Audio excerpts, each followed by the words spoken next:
It's Jakaru Turo here, and on this channel I focus on Australian Aboriginal languages, cultures, Aboriginal history, and so on.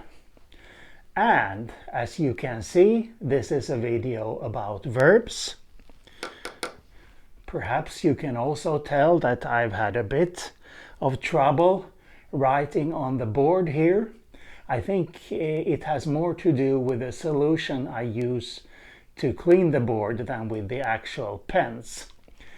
But now that I have labored with this for a while, I'm going to try to get through this video and then consider what to do about the board. Anyway, this is the second video about person marking, or bound pronouns, as we might call them more accurately, perhaps. And I have an example, the same example as it so happens, this one, you saw me, from 5 different Australian Aboriginal languages. The purpose here is to show that there is so much variation.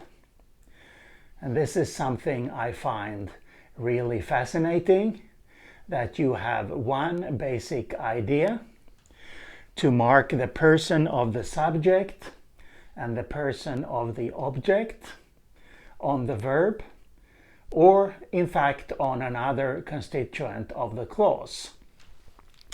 But you can still get so much variation. So first we have 2 Pama-Nyungan languages, Karajarri, which is a Marrngu language, spoken at the northern Western Australian coast, south of the Kimberleys. And here we have the common expected Pama-Nyungan pattern. So verb root, past tense, no conjugation marker, and we have 2 bound pronouns. And in Karajarri, the fact of the matter is that the subject bound pronoun comes first, unless the object pronoun is first person singular, like here. So here we then get Gunwinyguan.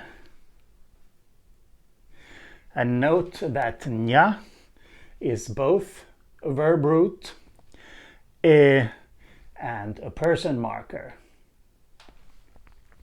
And a here, to sg.a, A stands for the subject of the transitive clause in which there is a subject, someone acting, doing something, and an object being influenced in some way by what the subject is doing in the typical case. So A literally is agent. So you saw me. Here, at more or less the opposite end of Australia, we have Wemba-Wemba, also Pama-Nyungan language, from Western Victoria. And here, the bound pronoun marking the subject or the agent always comes before the bound pronoun marking the object. But here we might note that these bound pronouns do not only attach to verbs, like here. This is one of the languages where bound pronouns are taken by words in other word classes as well. Yes, and then we have 3 non-Pama-Nyungan languages from the north of Australia. And what we find very frequently in these languages are portmanteau morphemes. What might portmanteau morphemes be, I hear you asking? Thanks for asking. Well, a portmanteau morpheme is a morpheme that includes one or more than one function or meaning, but where you cannot separate the different parts. So here, in this language, Daly River language, the Daly River languages are an aerial group, by the way. They are not considered a genetic group, and this is in fact considered an isolate, language isolate. So here we have Nyan. In the written forms of some Northern Australian languages, you see the letter E used. It is usually not used for Pama-Nyungan languages. So I looked it up to see what does this letter stand for here. Does it stand for E, like in many European languages? But that seems not to be the case.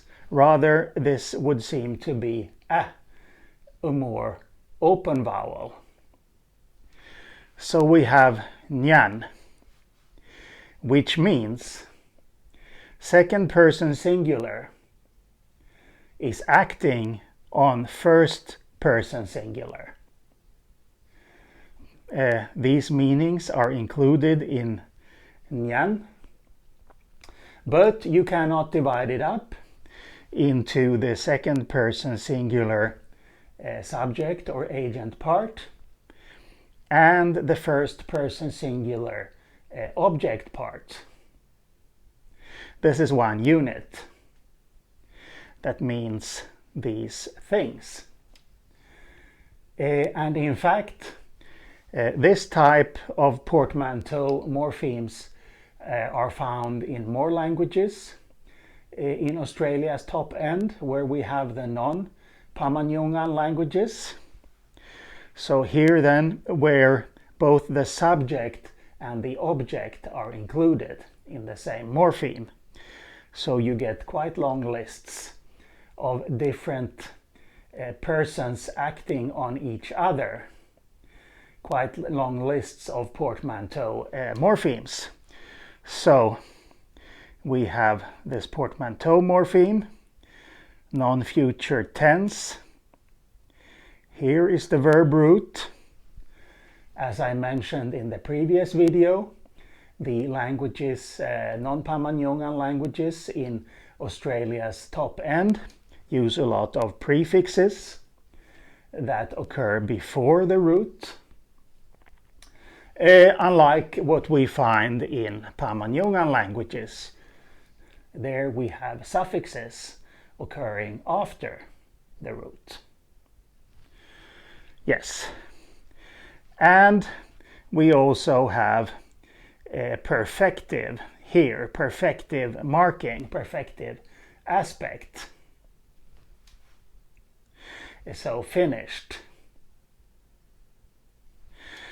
Yes, but in these two languages we have other types of portmanteau morphemes.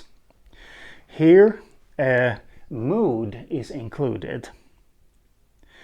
And look up mood.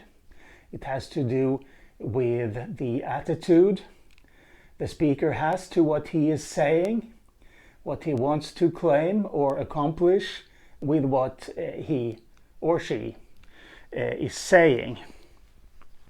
So realis, and here we have indicative, are essentially the same thing. Realis and indicative mood used to talk about facts, about things that happen, have happened, or are going to happen.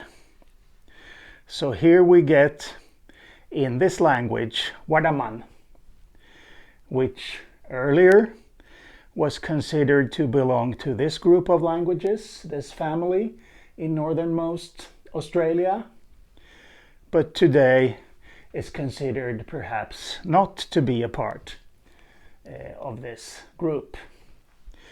Anyway, in Wardaman we have realis and first person singular object here. And we have two sets, one for realis and one for irrealis. Then we get a second person singular agent marker, ni, there, the verb root na,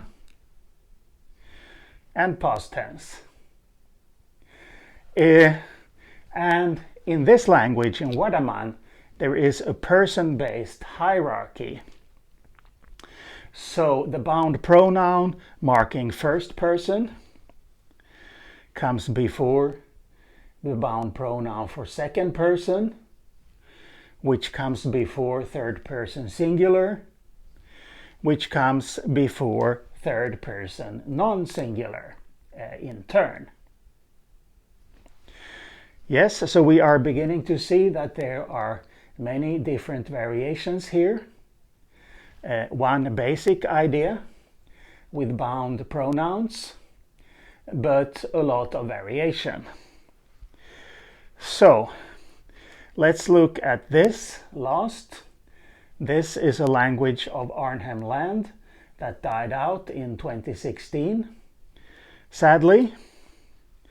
So here we have then positive indicative, same as that one as I said, and second person singular subject, agent. And here they have 4 different moods and quite a large number of portmanteau morphemes then for the 4 different moods and all the different persons that we might have. First person singular object, see the verb root here, and the tense marker comes after. Yes, lots of variation. I think this will be all for today, but as you know by now, I will be back. So, see you later.